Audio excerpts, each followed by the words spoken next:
Salut à tous et à toutes. SMR Educ TG, spécialisé dans la programmation Excel VBA, vous souhaite la bienvenue sur sa chaîne YouTube. Abonnez-vous à notre page et likez nos vidéos pour nous encourager.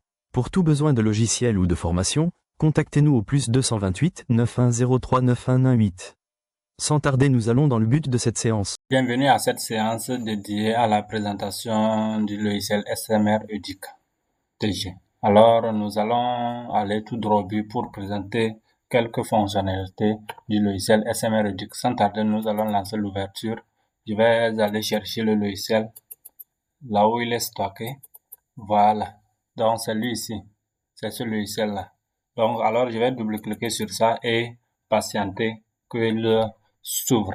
Alors, à l'ouverture, on va me réclamer de renseigner les informations de connexion. Alors, le logiciel s'ouvre un peu lentement, donc nous allons espérer encore un petit temps. Nous allons encore espérer un petit temps qu'il s'ouvre avec succès. Alors, et nous revenons pour la suite. Alors, nous voici à l'ouverture du logiciel. Nous allons alors procéder au remplissage des paramètres de connexion. Donc ici, on me demande le nom de l'établissement. Je vais juste taper. Alors ici, moi j'ai mis un nom par défaut lycée numérique. Et ici, je vais mettre mon nom d'utilisateur. Ici, je tape le mot de passe. Et je peux valider. Donc, une fois qu'il y a erreur, on va me signaler exactement à quel niveau il y a erreur. Si c'est le nom de l'établissement qui est erroné, on le signalera. Si c'est aussi le nom d'utilisateur, on va signaler. Et si c'est aussi le mot de passe, on va signaler. Alors, sans tarder, je vais taper sur connexion et là, je vais patienter. Voilà, le logiciel est ouvert. Le logiciel est ouvert avec succès. Alors, qu'est-ce que je vais faire maintenant? Je vais avoir ce bouton paramètres. Ici, il y a le bouton statistique. Ici, le bouton liste classe. Ici, le bouton code d'accès. Et ici, le bouton liste globale. Ici, le bouton admis barre échoué. Ça, c'est pour imprimer la liste des échoués. Ici, ça, c'est pour imprimer le registre global de l'établissement. Maintenant, ici, dans le bouton paramètres, c'est le tout premier travail que vous aurez à faire une fois que vous avez votre logiciel payé. Donc, une fois que vous avez le logiciel, vous verrez alors cette page paramètres et c'est là-bas que vous allez renseigner le nom du proviseur, la devise de votre établissement, la localité de votre établissement, ici le téléphone de l'établissement, ici la République, ici aussi la devise du pays maintenant, et ici le ministère de tutelle. Maintenant, juste après le ministère de tutelle, vous aurez cette partie que vous allez mettre alors quoi? Vous allez renseigner la direction régionale de l'éducation et si vous renseignez alors l'inspection. Donc, sans tarder, nous allons continuer. Et maintenant, après ça, vous avez alors cette partie qui concerne les titulaires de classe. Alors voilà. Donc, vous allez juste renseigner 6e A, 6e B et 5e A, ainsi de suite. C'est en fonction du nombre de classes que vous avez ouvert chez vous. Donc, ici aussi, vous avez pour le lycée et c'est la même chose. Maintenant, ici, vous venez si vous voulez en même temps gérer aussi les frais de scolarité. Donc, si vous voulez enregistrer à tout moment les élèves ayant payé leur scolarité, tout ça là. Donc, c'est ici vous allez enregistrer ça.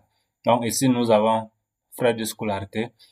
Nous avons mis comme ça en supposant que il peut arriver que les élèves garçons et les élèves filles d'une même classe ne paieront pas la même scolarité. Et aussi que les élèves de deux classes différentes aussi n'ont pas la même scolarité à payer. Donc, c'est en fonction de tout ça, nous avons mis pour que le logiciel soit un peu généralisé. Alors, nous allons retourner et maintenant, une fois qu'on a fini avec le bouton paramètres, on aura besoin du bouton liste des élèves. Donc, une fois que je tape sur liste des élèves, voilà cette page qui s'affiche et sur cette page, le nouveau bouton qui apparaît, c'est ce bouton, le bouton inscription, et ici le bouton trier et le bouton imprimer. Donc ici, c'est le bouton inscription qui nous intéresse pour le moment. Alors je tape sur inscription. Une fois que je tape sur inscription, j'ai alors ce formulaire-là qui s'affiche et je peux renseigner. Donc ici, je ne renseigne pas le numéro d'ordre. Voilà, même si je renseigne, ça ne sert à rien parce que le logiciel va juste récupérer le dernier élève ici, voir le dernier élève, c'était numéro combien, et il va maintenant attribuer alors le numéro suivant pour ne pas vous fatiguer. Alors ici, je mets le numéro matricule. Ici, je mets alors mon nom, le nom de l'élève. Ici, je mets le prénom de l'élève. Ici, même si vous tapez en lettres majuscules, le logiciel même corrigera de manière à ce que les prénoms soient en première lettre majuscule. Donc, c'est quelque chose comme ça. Donc, ici, c'est la date de naissance. Ici, c'est le lieu de naissance. Par exemple, Kara. Ici, c'est le sexe de l'élève. Je choisis. Ici, c'est le statut de l'élève, nouveau ou bien redoublant. Donc, je prends N. Et puis ici, je choisis la classe. Cet élève est dans quelle classe? Donc, sixième. Et s'il y a maintenant plusieurs sixièmes, vous précisez sixième A. Et puis, vous tapez sur ajouter. Donc, une fois tapé sur ajouter, ici, on me demande si je veux, ici, on me demande, alors, confirmez-vous l'ajout des élèves, des données de cet élève? Alors, je dis oui. Et je vais patienter. Le logiciel va et me revenir. Donc, c'est comme ça que ça va se passer. Donc, le logiciel va alors traiter. Voilà, il vient d'enregistrer. Donc, si vous aviez bien regardé, ici, on avait 258 au total. Maintenant, nous avons 259. Et ici, je peux filer vers le bas pour voir exactement est-ce que l'élève a été enregistré. Voilà. Et c'est lui ici. Maintenant, si jamais, après d'avoir enregistré, j'ai constaté qu'il y a une erreur, je peux double-cliquer alors sur ça. Je reviens, je double-clique sur ça et je change ce que je veux changer. Donc, ici, je peux, par exemple, changer seulement pour l'envoyer en sixième B ou bien je peux changer pour plutôt l'envoyer en cinquième A, ainsi de suite. Voilà. Et là, je tape maintenant sur le bouton modifier. Et si on me demande confirmez-vous la modification des informations de cet élève, alors je dis oui. Et je patiente que le logiciel puis les mettre alors à l'ordre. Alors maintenant, après ça, nous allons maintenant aller à autre chose. Nous allons aller à autre chose. Je vais maintenant revenir ici. Je veux trier par exemple la liste. Une fois que les inscriptions sont finies, je peux utiliser ce bouton trier de A à Z. Donc quand je tape sur ça, on va me trier de A à Z. Mais ici, on me dit que le trait est impossible car les élèves, les feuilles suivantes contiennent des données sensibles. Donc, en classe de sixième H, relevé des notes du premier trimestre. Donc, ça veut dire que là-bas, il y a déjà certaines notes qu'on a entrées et alors le trait est impossible. Alors, je tape OK et puis on me ramène ça comme ça. Maintenant, après ça, je peux utiliser le bouton réinitialiser. Par exemple, si je suis ici et quand je tape sur réinitialiser, je vois que on m'efface tout. Par exemple, vous pouvez remarquer que ici, il y a les informations remplies ici. Mais quand je tape sur réinitialiser, on me réinitialise ça comme si j'étais au départ. Alors, ici, nous avons le bouton maintenant fermé. Et dans cette partie, nous pouvons constater que ce sont les statistiques qui s'affichent là-bas. Ici, ce sont les statistiques qui sortent là-bas. Ici aussi, nous pouvons constater que on a l'heure et ici, on a la date du jour. Voilà. Et ici, voilà. Ici, nous avons maintenant filtre. Donc, si je veux, par exemple, filtrer les élèves de la sixième A seul, alors, je viens ici et puis je vais choisir sixième A. Une fois que je choisis sixième A, voilà, c'est les élèves de la 6e A seul, on m'affiche ici. Si je choisis 6e B, on va m'afficher uniquement les élèves de la 6e B. Si je choisis une autre classe, voilà, on va m'afficher uniquement les élèves de cette classe. Donc, une fois que c'est comme ça et que maintenant tu veux modifier, c'est facile. Toi, tu double-cliques et puis on t'envoie les informations. Et rapidement, tu vas changer ce que tu veux changer et puis tu tapes sur alors modifier ici. Donc, je vais réinitialiser et je suis ici. Maintenant, je peux fermer ça et retourner alors visiter quoi. Une fois que les inscriptions sont finies, ça veut dire que c'est l'étape de la saisie des notes. Comme on a déjà paramétré les titulaires de classe et autres. Donc, c'est l'étape de la saisie des notes maintenant. Alors, je vais ouvrir une classe donnée. Par exemple, je peux décider d'ouvrir ici, je retourne ici et puis je décide d'ouvrir alors la 3e D par exemple. Par exemple, je vais ouvrir la 3e D et voilà comment ça va s'afficher. Donc, quand j'arrive ici, j'ai quelques informations nécessaires à paramétrer. Premièrement, je vais choisir alors les coefficients. Par exemple, français coefficient 3. Ici, je choisis anglais coefficient 2. Ici, je choisis histoire coefficient 2. Ici, je choisis ECM coefficient 2. Ici, je choisis mathématiques coefficient 3. Ici, je choisis PCT coefficient 3. Ici, je choisis SVT coefficient 2. Ici, je choisis EPS coefficient 1. Ainsi de suite. Donc, ici, vous pouvez continuer le travail. Et jusqu'à maintenant ici, je vais maintenant renseigner les noms des professeurs de chaque matière. Les noms et prénoms si je le veux. Donc, je renseigne ça alors dans cette partie-là. Donc, vous allez veiller, si une matière n'est pas enseignée, il faut juste effacer son coefficient, sinon ça va gâter les calculs. Alors, je retourne et je peux maintenant aller, une fois que j'ai fini de paramétrer ça, alors je peux maintenant aller commencer la saisie des notes. Donc, supposons j'ai mal choisi la classe, on ne devait pas travailler avec eux. Plutôt, on va prendre où il y a déjà des élèves inscrits, quoi. Donc, voilà. J'ai maintenant, ici, moi, je suis en 3e A maintenant. Une fois que j'ai fini de paramétrer tout ce qu'il faut paramétrer, voilà. Je suis en 6e A. Je peux maintenant commencer quoi? Pour que tous les professeurs ne passent pas ici pour me faire la saisie des notes.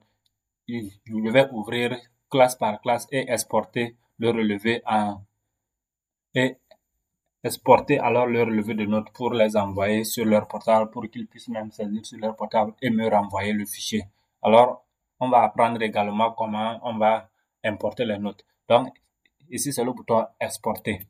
Donc, c'est le bouton exporter et je peux exporter les notes.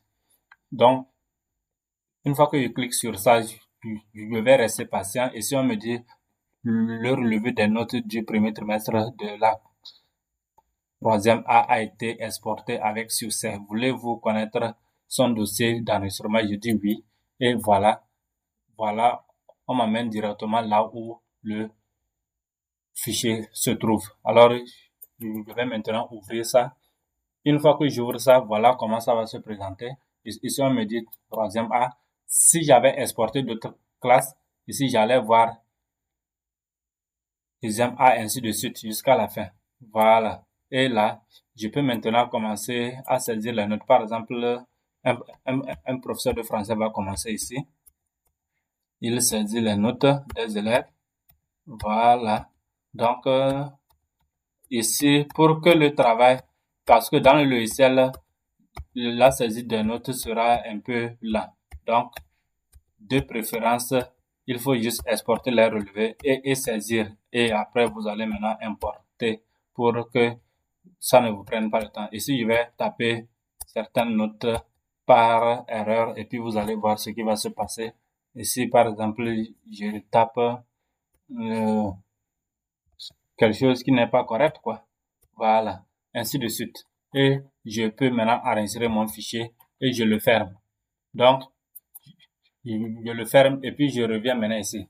Une fois que je reviens ici, je vais maintenant vouloir faire venir. Donc, je reviens dans chaque classe et puis je vais utiliser maintenant le bouton importer les notes et puis je tape importer. Une fois que je tape importer, on me demande d'aller choisir alors l'emplacement de mon dossier. Donc, moi, je l'ai dans fin d'année, ici, relevé du premier trimestre. Voilà. Et puis, je double-clique sur ça. Quand je double-clique sur ça, je peux espérer. Donc, voilà. Ici, on me dit qu'il y a des erreurs qui ont été détectées. Il y a des anomalies qui ont été détectées. Et il y a d'abord l'élève numéro 1. Premièrement, il y a une note supérieure à 20 et secondo, il y a aussi une valeur invalide. Donc, ici, on me demande si je veux alors ouvrir le fichier pour corriger, de taper oui, ou bien je tape non pour annuler l'importation. Alors, moi, je vais taper oui et on va m'ouvrir en même temps le fichier erroné. Je vais alors corriger ça. Maintenant, je vais corriger ça et je mets comme ça. Voilà. Je reviens là où j'avais mis 21 aussi. Voilà. Je change ça par exemple en 14. Et puis je peux enregistrer de nouveau et je le ferme. Je le ferme et puis je reviens importer maintenant les notes. Donc, il revient et puis je double-clique sur ça et on va me dire que la base de données a été actualisée avec succès. Alors, une fois que cette étape est finie, maintenant l'administrateur va se charger. Voilà. L'administrateur va se charger. Tout de suite, les notes sont venues. Mais si je reviens sur le PV, vous n'allez rien constater. Vous allez constater que aucun calcul n'est fait. Maintenant, il revient à l'administrateur de revenir sur le relevé de notes et il choisit C pour les élèves qui ont composé et ou bien NC pour les élèves qui n'ont pas composé. Donc, une fois que vous choisissez C ou bien NC, la, ça veut dire déjà que le travail peut commencer. Donc, une précision, plutôt une recommandation. Je suggère que l'administrateur mette d'abord toutes ces parties-là, renseigne toutes ces parties. C'est-à-dire qu'il classe et déclasse les élèves avant d'exporter le relevé pour donner aux enseignants. Comme ça va guider les enseignants pour voir quel élève a composé, quel élève n'a pas composé. Alors, voilà.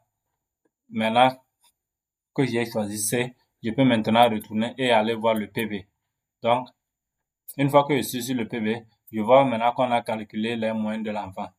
Je vois qu'on a calculé maintenant les moyennes de l'enfant. Ici, les moyennes coefficients ne sont pas sortis. Raison, parce que nous n'avons pas choisi les coefficients.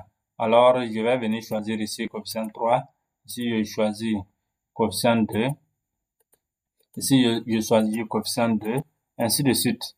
Donc, ça veut dire que si vous n'avez pas choisi les coefficients, les moyennes vont se calculer, mais on ne va pas trouver les moyennes coefficientées. Donc, je vais paramétrer les coefficients et puis je mets les noms des chargés de cours également ici.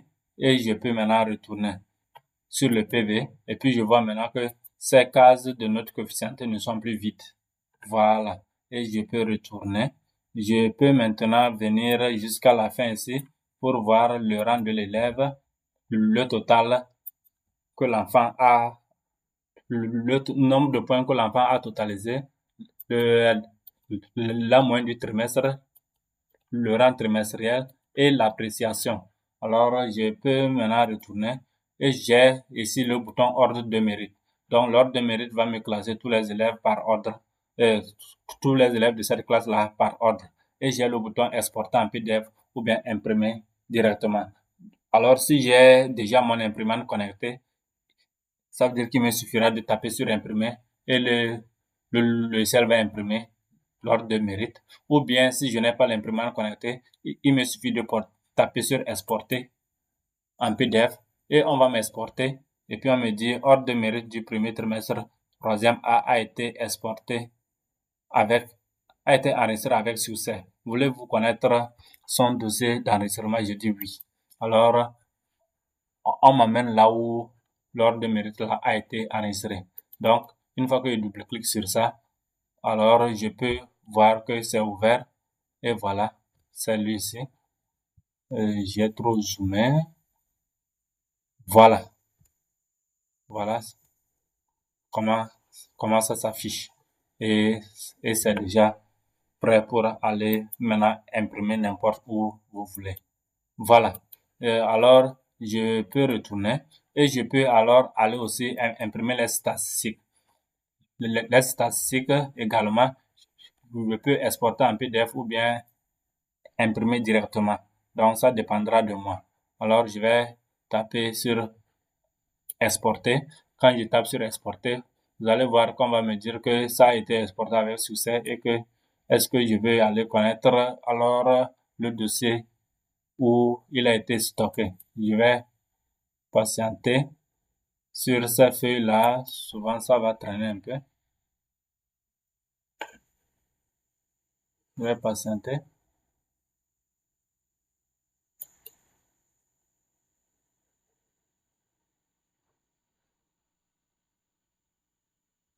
Donc, alors voilà que le fichier a été exporté et on me demande si je veux connaître alors le dossier d'enregistrement. Je dis oui. Et là, on m'amène ici et puis je peux déjà l'ouvrir pour voir comment il se présente. Voilà. Voilà. C'est vraiment des statistiques un peu détaillées. Et là, je retourne. Et là, je retourne. Voilà. Alors, ça veut dire que pour statistique aussi, c'est fini. Je peux maintenant retourner et je vais maintenant aller pour l'impression des bulletins. Voilà, arrivé sur l'impression des bulletins, voilà ce qui s'affiche. Alors, je peux imprimer tous les bulletins par ce bouton ou bien je peux imprimer seulement le bulletin actif. Le bulletin actif, ça veut dire que c'est le bulletin qui est présentement ici. Alors, si je tape sur imprimer le bulletin actif, c'est ce bulletin, ça va changer. C'est seulement ce bulletin seul que ça va imprimer. Alors, ou bien je peux taper sur tous les ici on me dit exporter en PDF tous les bulletins ou bien bulletins actifs aussi. Donc, si je veux exporter tous les bulletins en PDF, il me suffira de taper sur ce bouton et puis je vais patienter que le travail soit fait. Voilà, je vais juste patienter et dans peu de temps, le travail sera fini et puis je vais alors voir que on va me donner un PDF pour tous les bulletins de cette classe-là. Voilà.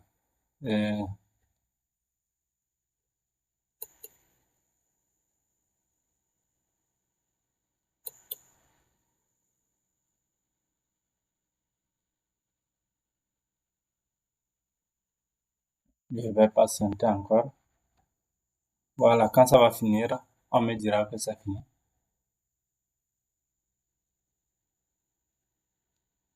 Quand ça va finir, on me dira que c'est fini. Et je patiente seulement que ça fasse le travail.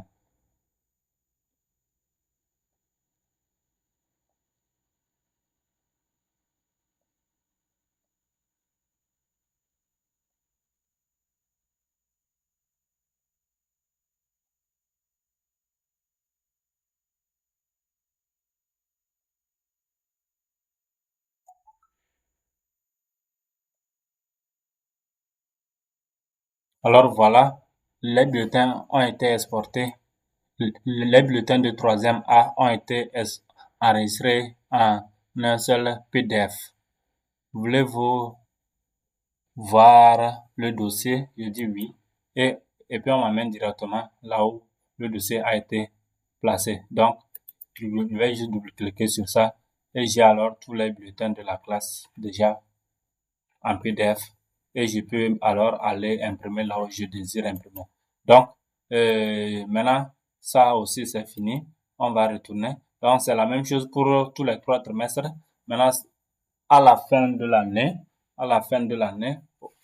au 3e trimestre, pour les classes d'examen, vous allez remarquer à la fin ici qu'on vous demande de choisir la décision de l'examen. Donc, si l'enfant a reçu, ici je vais choisir A. Si l'enfant a échoué, je vais choisir E.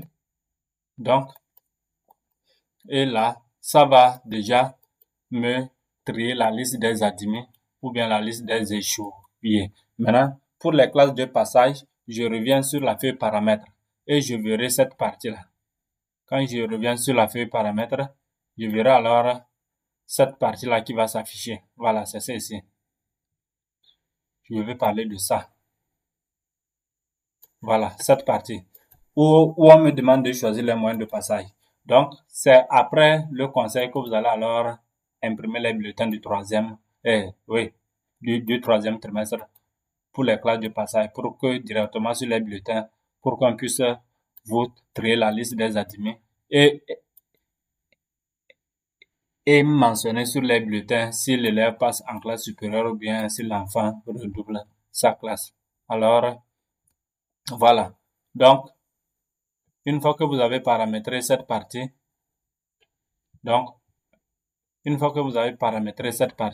vous pouvez maintenant retourner et imprimer les bulletins du troisième trimestre. J'étais en troisième A. Maintenant, je peux aller imprimer ordre de mérite annuel. Je peux également imprimer les statistiques annuelles où il y a beaucoup d'informations aussi. Je peux déjà imprimer la liste des admis. Donc, c'est le même bouton. Et je peux également imprimer la liste des échoués. Donc, pour cette classe. Et tous ces documents, je peux les enregistrer en PDF et puis aller imprimer là où je désire imprimer. Donc, à part ça, nous avons aussi la liste globale. Nous pouvons imprimer le registre global de l'établissement. Ici, je vais taper imprimer en PDF. Et puis, je patiente. Voilà. Et puis, on me demande, est-ce que je veux connaître là où il a été stocké. Ici, on me dit, registre global de l'établissement. Donc, une fois que je l'ouvre, vous voilà alors le fichier que j'aurai. Voilà ce fichier qui s'affiche. C'est ce fichier-là que j'aurai.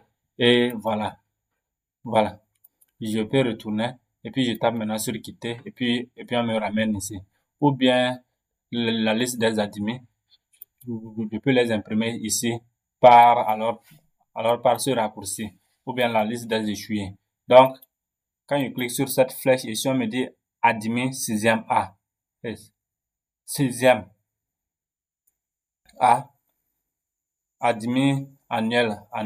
Voilà. 6e B annuel. 6e C annuel, ainsi de suite. Jusqu'à toutes les classes. Donc, alors ici, on me dit tous les admis ou bien tous les échoués.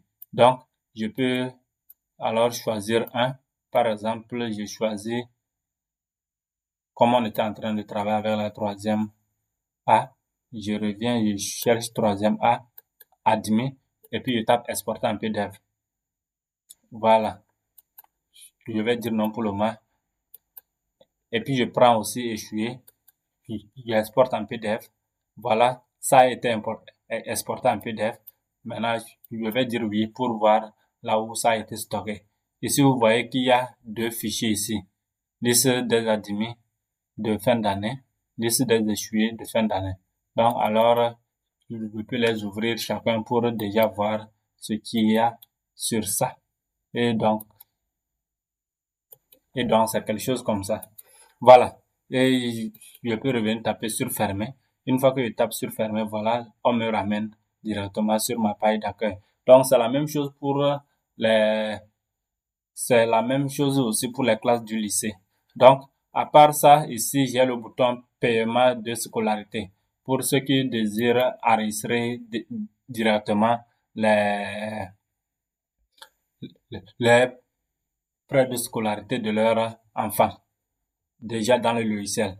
Donc, ici, vous avez cette partie que j'ai déjà présenté ça sur la feuille paramètres. Et ici, également, voilà. Si, une fois que j'ai un élève qui est venu payer, ça veut dire qu'il me suffira de chercher son nom ici. Une fois que je cherche son nom, je double-clique sur ça et les informations reviennent. Je complète ce qu'il faut compléter et puis je tape enregistrer. Donc, quand je tape enregistrer, on va enregistrer sans problème. Voilà. Et quand je tape enregistrer, on va m'enregistrer ça sans problème. Voilà. Alors, nous allons poursuivre avec autre chose. Nous allons poursuivre avec autre chose. Voilà. Nous allons poursuivre avec autre chose. Je retourne. Et ici, j'ai le bouton enregistrer ainsi que le bouton fermer. Ici, les deux boutons. Ici, c'est le bouton qui va vous permettre d'aller suivre directement le guide d'utilisation sur ma page YouTube. Donc, ça veut dire que vous devez être connecté avant bien avant de pouvoir utiliser ces deux boutons. Ou bien vous êtes en train de travailler et que vous voulez m'écrire directement par WhatsApp. Là aussi, c'est simple. Vous allez m'écrire alors juste en appuyant sur ce bouton. Le logiciel vous dirige directement sur mon numéro WhatsApp et puis vous pouvez commencer à discuter avec moi. Par exemple, une fois que je clique sur ça, je patiente, et quand ça va s'ouvrir, on va m'amener directement sur mon numéro. Voilà. Ici, c'est déjà mon compte WhatsApp. Et puis, vous pouvez commencer à discuter avec moi pour poser les problèmes ou bien inquiétudes que vous avez rencontrés. Ou bien, je peux taper sur le bouton YouTube. Quand je tape sur YouTube, on va m'ouvrir directement le fichier de guide d'utilisation. Alors, voilà alors cette vidéo qui s'affiche et puis je vais commencer à lire et chercher exactement là où je veux pour continuer le travail. Alors, voilà en quelque sorte les petits détails. Ici, le bouton code d'accès, il sera seulement, voilà, il y a des restrictions. Donc, par exemple, le bouton code d'accès là, tout le monde n'aura pas accès à ça. C'est seulement les administrateurs qui auront accès à ça et aussi les feuilles de bulletins et autres pour imprimer les bulletins ou bien pour, euh, pour imprimer les ordres de mérite. C'est seulement les administrateurs qui pourront le faire. Donc, si tout de suite je tape sur le bouton code d'accès, ici, on m'amène sur cette page et je peux programmer le code d'accès d'un nouveau enseignant ici. Juste en bas ici, je saisis le nom du nouveau enseignant dont je veux inscrire et puis on me donne directement ces informations de connexion. Donc ici, pour ici, j'ai prévu deux administrateurs. Donc, deux administrateurs pour chaque école. Et ici, pour cette partie, vous allez alors voir, pour tout ce qui reste, ce sont des users. Par exemple, si j'avais enregistré, ici, je vais enregistrer aussi. Voilà. Voilà, ça marche. Ici, vous allez remarquer alors que lui, maintenant, il est user. Ça veut dire qu'il n'aura accès que aux pages de saisie de notes. Point final. Sauf ça. Tout, c'est ça seul, c'est seulement ces pages-là qu'il peut avoir accès. Et ici, voilà. Ici, on peut maintenant consulter qui sont les enseignants qui se sont connectés dernièrement du début jusqu'au jour où nous sommes, qui sont ceux qui se sont connectés, quand est-ce qu'ils se sont connectés et quand est-ce qu'ils se sont déconnectés. Toutes ces informations s'enregistrent automatiquement et, et je peux surveiller alors les actions. Donc, moi, en tant qu'administrateur, je peux décider de réinitialiser le contenu. Et puis on me dit, est-ce que vous désirez réinitialiser? Je dis oui. Si je dis oui, maintenant on va me demander de confirmer. Veuillez entrer le mot de passe pour confirmer votre droit d'administrateur. Là, si je n'ai pas le mot de passe, là, ça veut dire que je ne pourrai pas alors faire le travail. Alors, ça ne va pas marcher. Alors, je retourne juste, je retourne. Et ici, sur les feuilles relevées de notes également, j'ai oublié aussi un paramètre très important. C'est lui ici. Effacer les notes. Quand il tape sur effacer les notes, voilà ce qui va s'afficher. Et là, je peux alors taper le mot de passe. Je peux taper le mot de passe pour, je vais maintenant taper je tape le mot de passe pour effacer les données. Donc, et je mets OK. Voilà, tout ce qui était ici, c'est effacé. Tout ce qui était sur la feuille relevée de notes, c'est effacé et c'est revenu à 0. Alors, voilà quelques boutons, quelques manières de pouvoir utiliser facilement le logiciel SMR et Educa TG. Alors, sans tarder, ici, j'ai le bouton enregistrer qu'il faut toujours utiliser. Sur les feuilles relevées de notes également, vous allez remarquer qu'il y a un bouton bleu de ciel façon qu'il faut toujours utiliser pour enregistrer le fichier. Donc, alors, je tape juste sur le bouton fermer et je patiente que le logiciel se ferme avec succès. Donc, voilà en quelque sorte. Voilà, donc maintenant, je vais revenir maintenant sur la feuille statistique. Il y a une feuille statistique qui va vraiment être intéressante. Donc, alors, je tape sur statistique. Et ici, j'ai le résumé des statistiques de tout l'établissement, de tout votre établissement, s'il vous plaît. Et ici, j'ai le bouton statistique premier trimestre que je peux exporter en PDF facilement ou bien imprimer directement. Voilà, je tape sur exporter en PDF et puis on me dit que c'est exporté et je vais aller voir le dossier. Voilà, résultat du résultat du fin du premier trimestre. Une fois que je l'ouvre, voilà comment il se présentera. Voilà, il résume exactement comme l'inspection nous réclame chaque temps. Voilà à peu près, c'est ça ici. Et c'est la même chose pour le deuxième trimestre. Ça sera même chose pour le deuxième trimestre et même chose pour le troisième trimestre, ainsi que le premier semestre et deuxième semestre également. Donc voilà à peu près quelques détails de notre logiciel. Alors, nous nous retrouvons dans nous nous retrouvons plus tard s'il y a des inquiétudes alors sur le fonctionnement du logiciel. Sans tarder, nous nous disons au revoir.